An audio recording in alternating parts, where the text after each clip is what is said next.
Hello everybody, how are you doing today? This is another quick tutorial from the Cruise Tech videos. In this tutorial, I am going to show you how to change your computer name in Windows 10. It doesn't matter if it is a desktop or a laptop. Okay, let's go through the steps for renaming your Windows computer. Now, click on Start, Settings, System, and About.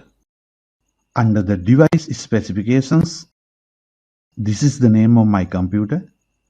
Now I am going to change my computer name. For that, click on this button. Now I type my new computer name here.